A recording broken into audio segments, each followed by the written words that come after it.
दोस्तों नमस्कार, ये है मार्गदर्शन फॉर सिविल सर्विसेज। मैं अनुराग चौधरी। दोस्तों, बाल विकास एवं शिक्षण विषय से संबंधित महत्वपूर्ण प्रश्न संग्रह के अंतर्गत इस वीडियो में प्रस्तुत है नैतिक विकास यानी मोरल डेवलपमेंट से संबंधित महत्वपूर्ण प्रश्न, जो आपके आगामी अध्यापक पात्रता परीक्षाओं जैसे CTET, UPTET, REET, MPTET, NET, JRF तथा विभिन्न अध्यापक भर्ती परीक्षाओं के बाल विकास और शिक्षण विधि खंड के लिए बहुत ही उपयोगी हैं। तो आइए शुरू करते हैं बाल विकास एवं शिक्षण विधि के अंतर्गत नैतिक विकास से संबंधित महत्वपूर्ण प्रश्नों को। प्रश्नों पर आने से पहले थोड़ा सा नैतिक विकास या मोरल डेवलपमेंट के बारे में जान लेते हैं। दोस्तों, मानवीय क्रियाकलापों को निर्देशित करने वाले विश्वास, मूल्य, रीति रिवाज, सकारात्मक व्यवहार और सिद्धांत नैतिकता कहलाते हैं। नैतिकता का अर्थ क्या होता है? तो दोस्तों, नैतिकता का अर्थ सामाजिक समूहों के नैतिक नियमों को स्वीकार करने से है, जैसे सत्य बोलना, चोरी न करना, किसी को कष्ट न पहुंचाना, अहिंसा आदि। ये नैतिक नियम हैं। नैतिकता आधारित व्यवहार को नैतिक व्यवहार के रूप में संबोधित किया जाता है और किसी भी व्यक्ति में नैतिक भावनाओं, मूल्यों और नैतिक व्यवहार आदि का विकास नैतिक विकास यानी मोरल डेवलपमेंट कहलाता है। नैतिकता सामाजिक नियंत्रण का साधन है। सम्मत व्यवहार तथा आदर्श व्यवहार का सम्मिलित रूप ही नैतिकता का स्वरूप धारण करता है। इसका मुख्य उद्देश्य समाज के आदर्शों के प्रति स्वेच्छा से आचरण करना होता है। यानी नैतिक नियम वो हैं जो सामाजिक नियंत्रण के रूप में हैं और सभी के द्वारा जो सम्मत व्यवहार हैं, आदर्श व्यवहार हैं, इनका सम्मिलित रूप है और ये नैतिकता का स्वरूप धारण करते हैं। इसका मुख्य उद्देश्य समाज के आदर्शों के प्रति स्वेच्छा से आचरण करना होता है। श्री अरविंद घोष के अनुसार नैतिकता वह व्यवस्था है जो कि अंदर से आती है, जिसके प्रति हमें पूर्ण विश्वास होता है, जिससे मनुष्य इंसान होने के अर्थ को पूर्ण करता है। नैतिकता और नैतिक विकास क्या है? दोस्तों, नैतिकता शब्द का विकास नैतिक शब्द से हुआ है, जिसका मूल शब्द नीति है। इसका अर्थ होता है व्यवहार का मान्य नियम। नीति शब्द में इक प्रत्यय लगाने से नैतिक बनता है और नैतिक शब्द आंग्ल भाषा के मोरल शब्द का हिंदी रूपांतरण है। मोरल शब्द लैटिन भाषा के मोरिस से उत्पन्न हुआ है, जिसका अर्थ होता है आचरण, रीति रिवाज आदि। प्रत्येक समाज सदस्यों के मार्गदर्शन के लिए कुछ ऐसे सिद्धांत और नियम बनाते हैं जिनका अनुसरण करने पर सबका कल्याण हो और समाज भी व्यवस्थित और सुसंगठित रहे। इन्हीं सिद्धांतों का अनुसरण करके जो व्यवहार करने का गुण है वो नैतिकता है। तो नैतिक जो है मोरल जो होता है, मोरल लैटिन भाषा के मोरिस शब्द से बना हुआ है। इसका अर्थ होता है आचरण और रीति रिवाज। प्रोफेसर डेविड कहते हैं कि नैतिकता कर्तव्य की वो आंतरिक भावना है जिसमें उचित अनुचित का विवरण निहित हो। मैकाइवर और पेज के अनुसार वास्तविक रूप में नैतिकता नियमों का वह समूह है जिसके द्वारा व्यक्ति का अंतःकरण सत्य असत्य का ज्ञान कराता है। और डॉक्टर यस राधाकृष्णन के अनुसार नैतिकता व्यक्ति के बौद्धिक, सामाजिक और आध्यात्मिक उन्नति के विकास का आधार है। नैतिकता सद्गुणों का समन्वय मात्र ही नहीं बल्कि एक व्यापक गुण है और इसका प्रभाव मनुष्य के सभी क्रियाकलापों पर होता है। नैतिक विकास क्या है? तो नैतिक विकास उस विकास से इसका अर्थ लगाया जाता है जिन्हें मानवीय व्यवहारों से संबंधित करने पर जीवन उज्जवल और उच्च बनता है और इन व्यवहारों को उस स्तर का बनाना जिस स्तर को संस्कृति तथा समाज ने मान्य किया है, यानी जो हमारी सांस्कृतिक मान्यताओं, परंपराओं और सामाजिक आदर्शों के अनुकूल हो। नैतिकता स्वप्रेरित होती है और नैतिकता के अंतर्गत बौद्धिक पक्ष, भावात्मक पक्ष, ये सभी निर्धारक तत्व होते हैं। आत्मचेतना के द्वारा बालक भलाई बुराई, सत्य असत्य, न्याय अन्याय, उचित अनुचित में अंतर करने लगता है और ये योग्यता बालक में नैतिक विकास के द्वारा आती है। नैतिक विकास प्रासंगिक रहते हैं और हमेशा ही उनका औचित्य बना रहता है। साधारण शब्दों में ये कह सकते हैं कि नैतिक विकास की वह प्रक्रिया है जिसके माध्यम से व्यक्ति समाज के मान्य आदर्शों और आचरण के नैतिक मानदंडों का अनुसरण करके अपने अंदर समाहित करता है और इच्छाओं और दायित्वों के संघर्ष का नियंत्रण सीखता है। दोस्तों, नैतिक विकास बालक के सामाजिकरण का महत्वपूर्ण अंग है और इसके अंतर्गत मुख्य रूप से जो 4 पक्ष हैं उनको सीखने की आवश्यकता होती है। नैतिक ज्ञान, नैतिक अवधारणा, नैतिक तर्क और नैतिक व्यवहार। अब आइए प्रश्नों पर आते हैं दोस्तों। पहला प्रश्न है कि निम्नलिखित में से कौन बालक में नैतिक मूल्यों के विकास में महत्वपूर्ण भूमिका निभाता है। ऑप्शन है प्रार्थना सभा, सही सामाजिकरण, बुद्धि या सभी विकल्प सही हैं। तो सही उत्तर ऑप्शन डी, सभी विकल्प सही हैं। दोस्तों, नैतिक व्यवहार जन्मजात न होकर अर्जित होता है, जो परिवार, स्थानीय वातावरण, विद्यालय के सामाजिक परिवेश में बालक प्राप्त करता है। नैतिक विकास को बालक के सामाजिकरण का महत्वपूर्ण संप्रत्यय माना जाता है। सामाजिकरण भी मूल्य, अभिवृत्तियाँ और संस्कृति को सीखने की परंपरा है, जो एक पीढ़ी से दूसरे पीढ़ी में स्थानांतरित होती हैं और इन्हीं से नैतिक मूल्य संबंधित हैं। अगला प्रश्न है, रिया कक्षा पिकनिक तय करने के लिए ऋषभ से सहमत नहीं है। वो सोचती है कि बहुमत के अनुकूल बनाने के लिए नियमों का संशोधन किया जा सकता है। यह सहपाठी विरोध पियाजे के अनुसार निम्नलिखित में से किससे संबंधित है। विषमांग नैतिकता, संज्ञानात्मक अपरिपक्वता, प्रतिक्रिया या सहयोग की नैतिकता। तो सही उत्तर सहयोग की नैतिकता। दोस्तों, आप जान लीजिए, सहपाठी विरोध पियाजे के अनुसार सहयोग की नैतिकता या नैतिक सापेक्षता से संबंधित है। इस स्तर पर न्याय की संकल्पना मुख्यतः समानता पर आधारित होती है। अगला प्रश्न है, कोहलबर्ग का सिद्धांत निम्न में से किस विकास से संबंधित है, आपको बताना है। भाषा विकास, सामाजिक विकास, नैतिक विकास या फिर शारीरिक विकास। तो सही उत्तर है कोहलबर्ग का सिद्धांत, ये नैतिक विकास से संबंधित है। मनोवैज्ञानिक जीन पियाजे के नैतिक विकास सिद्धांत को विस्तारित, परिवर्तित और परिमार्जित करके लॉरेंस कोहलबर्ग ने 10 से 16 वर्ष की आयु के बच्चों के व्यवहार का मनोवैज्ञानिक विश्लेषण करके नैतिक विकास के 3 स्तर दिए हैं, जो हैं पूर्व परंपरागत स्तर, परंपरागत स्तर और उत्तर परंपरागत स्तर। तो याद रखिएगा, कोहलबर्ग का सिद्धांत नैतिक विकास से संबंधित हैं। अगला प्रश्न है, कोहलबर्ग किससे संबंधित हैं। सृजनात्मक व्यवहार से, बुद्धि के सिद्धांत से, नैतिक विकास से या फिर प्रक्षेपीय तकनीकी से। तो सही उत्तर ऑप्शन सी, नैतिक विकास से। अगला प्रश्न है, कोहलबर्ग ने प्रस्तुत किए हैं शारीरिक विकास के चरण, संवेगात्मक विकास के चरण, नैतिक विकास के चरण या संज्ञानात्मक विकास के चरण। तो सही उत्तर कोहलबर्ग ने विशेष रूप से जो है नैतिक विकास पर अपना अध्ययन किया है और इन्होंने नैतिक विकास के चरण प्रस्तुत किए हैं और इसमें मुख्य रूप से पूर्व परंपरागत स्तर, परंपरागत स्तर और उत्तर परंपरागत स्तर हैं। अगला प्रश्न है, कोहलबर्ग के अनुसार सही और गलत के प्रश्न के बारे में निर्णय लेने में शामिल चिंतन प्रक्रिया को क्या कहा जाता है। ऑप्शन है सहयोग की नैतिकता, नैतिक तर्कना, नैतिक यथार्थवाद या नैतिक दुविधा। तो सही उत्तर नैतिक यथार्थवाद, ऑप्शन सी याद रखिएगा। कोहलबर्ग के अनुसार सही और गलत के प्रश्न के बारे में निर्णय लेने में शामिल चिंतन प्रक्रिया को नैतिक यथार्थवाद कहा जाता है। इसमें व्यक्ति सार्वभौमिक मानवाधिकार के नैतिक मानदंडों को अपनाता है। अगला प्रश्न है, कोहलबर्ग के अनुसार शिक्षक बच्चों में नैतिक मूल्यों का विकास कर सकता है, कैसे। ऑप्शन है धार्मिक शिक्षा देकर, धार्मिक शिक्षा का महत्व देकर, व्यवहार के स्पष्ट नियम बनाकर, नैतिक मुद्दों पर आधारित चर्चाओं में उन्हें शामिल करके या कैसे व्यवहार किया जाना चाहिए इस पर कठोर निर्देश देकर। तो कोहलबर्ग के अनुसार शिक्षक बच्चों में नैतिक मूल्यों को नैतिक मुद्दों पर आधारित चर्चाओं में उन्हें शामिल करके नैतिक मूल्यों का विकास कर सकता है। कोहलबर्ग कहते हैं कि शिक्षक बच्चों में नैतिक मूल्यों का विकास नैतिक मुद्दों पर आधारित चर्चाओं में उन्हें शामिल करके कर सकता है। कोहलबर्ग का मानना है कि बच्चों की आपस में बातचीत ऐसे सामाजिक उद्दीपन हैं जो बच्चों की अपनी नैतिक सोच को बदलने की चुनौती प्रदान कर सकते हैं। अगला प्रश्न है, कोहलबर्ग के सिद्धांत के योगदान के रूप में निम्नलिखित में से किसे माना जा सकता है।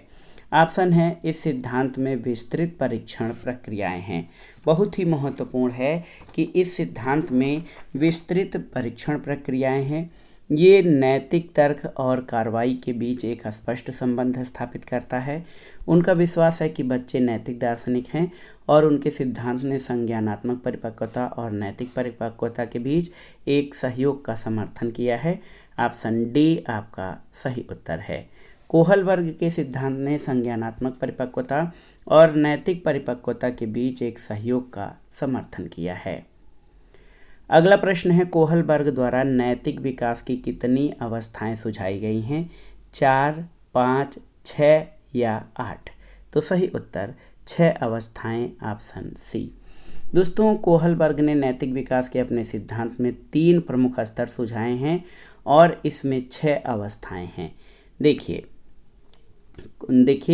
स्तर, नैतिकता और अवस्था। पूर्व लौकिक स्तर 4 से 10 वर्ष, ये प्राक्नैतिक होता है। इसमें ये जो है दंड, आज्ञा पालन अभिविन्यास और कारण सापेक्षता अभिविन्यास अवस्था होती है। लौकिक स्तर 10 से 13 वर्ष, ये सामाजिक नैतिकता होती है। अच्छा लड़का अच्छा लड़की अभिविन्यास अवस्था और कानून तथा व्यवस्था अभिविन्यास इसमें शामिल हैं। और पश्च लौकिक स्तर सामान्यतः 13 से अधिक होता है, स्व अनुमोदित होता है और इसमें सामाजिक संविदा अभिविन्यास अवस्था और सार्वभौमिक नैतिक सिद्धांत अभिविन्यास शामिल होता है। अगला प्रश्न है, लॉरेंस कोहल वर्ग के सिद्धांत में कौन सा नैतिकता की अनुपस्थिति को सही अर्थ में सूचित करता है? स्तर 4, स्तर 1, स्तर 2 या स्तर 3? तो सही उत्तर स्तर 1। दोस्तों, स्तर 1 जो होता है ये प्राक्नैतिक स्तर होता है और इसमें नैतिकता की अनुपस्थिति होती है। अगला प्रश्न है, एक बच्चा तर्क प्रस्तुत करता है कि हिंज को दवाई की चोरी नहीं करनी चाहिए। वह दवाई जो उसकी पत्नी की जान बचाने के लिए ज़रूरी है, क्योंकि यदि वह ऐसा करता है तो उसे पकड़ा जाएगा और जेल भेज दिया जाएगा। कोहल वर्ग के अनुसार वह बच्चा नैतिक समझ की किस अवस्था के अंतर्गत आता है? ऑप्शन है दंड और आज्ञा पालन अभिविन्यास, सार्वभौम नैतिक सिद्धांत अभिविन्यास, यंत्रीय उद्देश्य अभिविन्यास या सामाजिक क्रम नियंत्रक अभिविन्यास। तो सही उत्तर है दंड और आज्ञा पालन अभिविन्यास। दोस्तों, कोहल वर्ग के अनुसार वह बच्चा नैतिक समझ की दंड और आज्ञा पालन अभिविन्यास अवस्था के अंतर्गत आता है। अगला प्रश्न है, कोहल वर्ग के अनुसार किस अवस्था में नैतिकता बाह्य कारकों द्वारा निर्धारित होती है? पूर्व पारंपरिक अवस्था में, पारंपरिक अवस्था में, पश्चात पारंपरिक अवस्था में या उपर्युक्त में से कोई नहीं? तो सही उत्तर ऑप्शन ए हो जाएगा, पूर्व पारंपरिक अवस्था। कोहल वर्ग के अनुसार पूर्व पारंपरिक अवस्था में नैतिकता बाह्य कारकों द्वारा निर्धारित होती है। अगला प्रश्न है, किसी बच्चे का दिया गया विशिष्ट उत्तर कोहल वर्ग के नैतिक तर्क के सोपानों की विषय वस्तु के किस सोपान के अंतर्गत आएगा? यदि आप ईमानदार हैं तो आपके माता पिता आप पर गर्व करेंगे, इसलिए आपको ईमानदार रहना चाहिए। दंड आज्ञाकारिता अनुकूलन, सामाजिक संकुचन अनुकूलन, अच्छी लड़की अच्छा लड़का अनुकूलन और कानून और व्यवस्था अनुकूलन। तो सही उत्तर है अच्छी लड़की अच्छा लड़का अनुकूलन, ऑप्शन सी। कोहल वर्ग के परंपरागत नैतिक स्तर के अच्छा लड़का अच्छी लड़की अनुकूलन वह अवस्था है जिसमें बच्चों में एक दूसरे का सम्मान करने की भावना होती है। अगला प्रश्न है, लॉरेंस कोहल वर्ग के नैतिक विकास के सिद्धांत के अनुसार व्यक्ति किस अवस्था में है जब वह विश्वास करता है कि वर्तमान सामाजिक प्रणाली को सक्रियतापूर्वक बनाए रखने से धनात्मक मानवीय संबंध और सामाजिक वर्ग सुरक्षित रहता है? ऑप्शन है दंड और आज्ञा पालन अभिविन्यास, सामाजिक क्रम व्यवस्था अभिविन्यास, यंत्रीय उद्देश्य अभिविन्यास या सार्वभौमिक नैतिक सिद्धांत अभिविन्यास। तो सही उत्तर सामाजिक क्रम व्यवस्था अभिविन्यास, ऑप्शन बी। दोस्तों, लॉरेंस कोहल वर्ग के नैतिक विकास के 6 चरण हैं जिन्हें आसानी से पहचाना जा सकता है।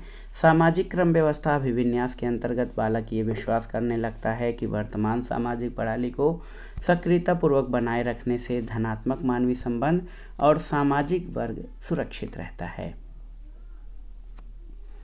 अगला प्रश्न बहुत ही महत्वपूर्ण है। कर्नैल सिंह कानूनी कार्रवाई तथा खर्चे के बावजूद आयकर नहीं देते।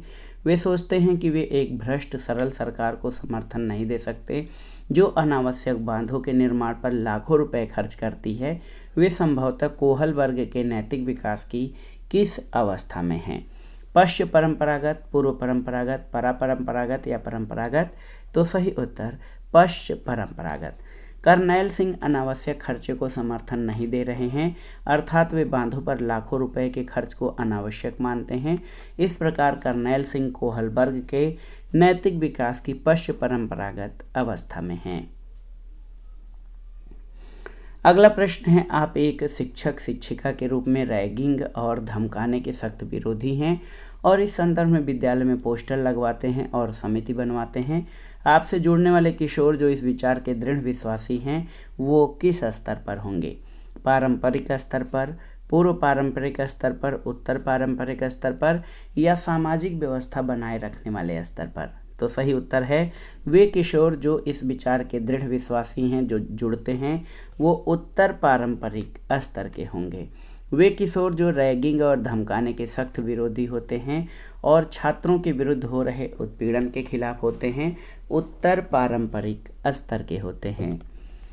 अगला प्रश्न है, एक बच्चा तर्क प्रस्तुत करता है, आप यह मेरे लिए करें और मैं वह आपके लिए करूंगा। ये बच्चा कोहलबर्ग की नैतिक तर्कणा की किस अवस्था के अंतर्गत आता है? अच्छा लड़का अच्छी लड़की अभिमुखीकरण, सामाजिक अनुबंध अभिमुखीकरण, सहायक उद्देश्य अभिमुखीकरण या दंड और आज्ञा पालन अभिमुखीकरण?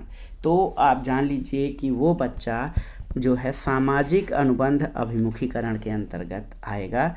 ऑप्शन बी आपका सही उत्तर है, सामाजिक अनुबंध अभिमुखीकरण। दोस्तों आप जान लीजिए कि सामाजिक अनुबंध अभिमुखीकरण जो है इसके अंतर्गत कोहलबर्ग के अनुसार बालक नैतिक मापदंडों और नैतिक सिद्धांतों को समाज के दृष्टिकोण से सही मानता है, सही समाज के दृष्टिकोण से अपनाता है। दिया गया कथन सामाजिक अनुबंध अभिमुखीकरण का उदाहरण है, आप याद रखिएगा।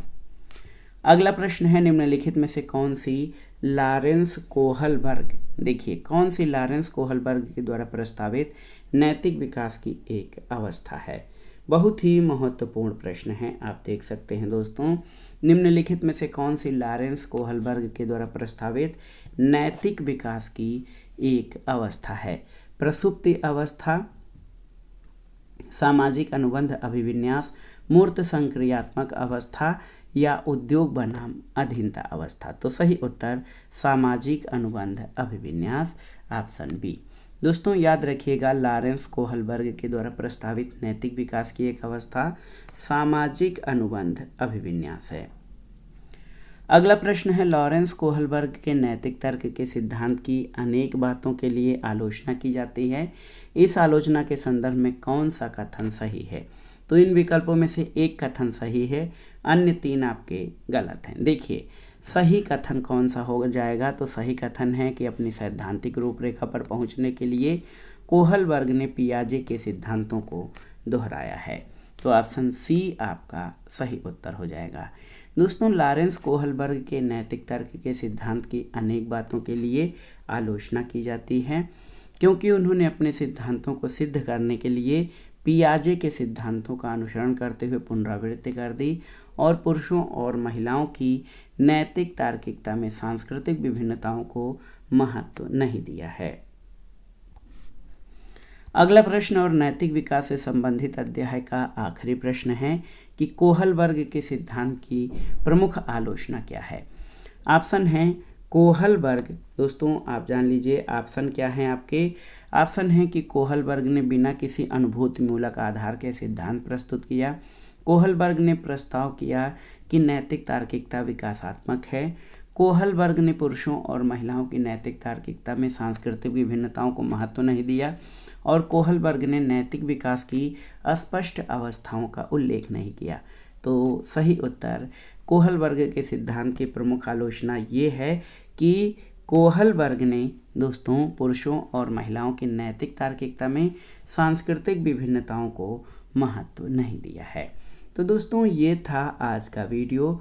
बाल विकास एवं शिक्षण विधि के अंतर्गत महत्वपूर्ण प्रश्नों में नैतिक विकास या मोरल डेवलपमेंट अध्याय से संबंधित महत्वपूर्ण जानकारी और प्रीवियस ईयर्स में पूछे गए प्रश्नों का संकलन जो आपके आगामी अध्यापक पात्रता परीक्षाओं जैसे CTET, UPTET, MPTET, Uttarakhand TET, REET और विभिन्न अध्यापक भर्ती परीक्षाओं और नेट जेआरएफ के प्रथम प्रश्न पत्र के लिए बहुत ही उपयोगी है। आप इन प्रश्नों को तैयार कर लीजिएगा। दोस्तों वीडियो आपको कैसा लगा हमें कमेंट बॉक्स में ज़रूर बताइएगा।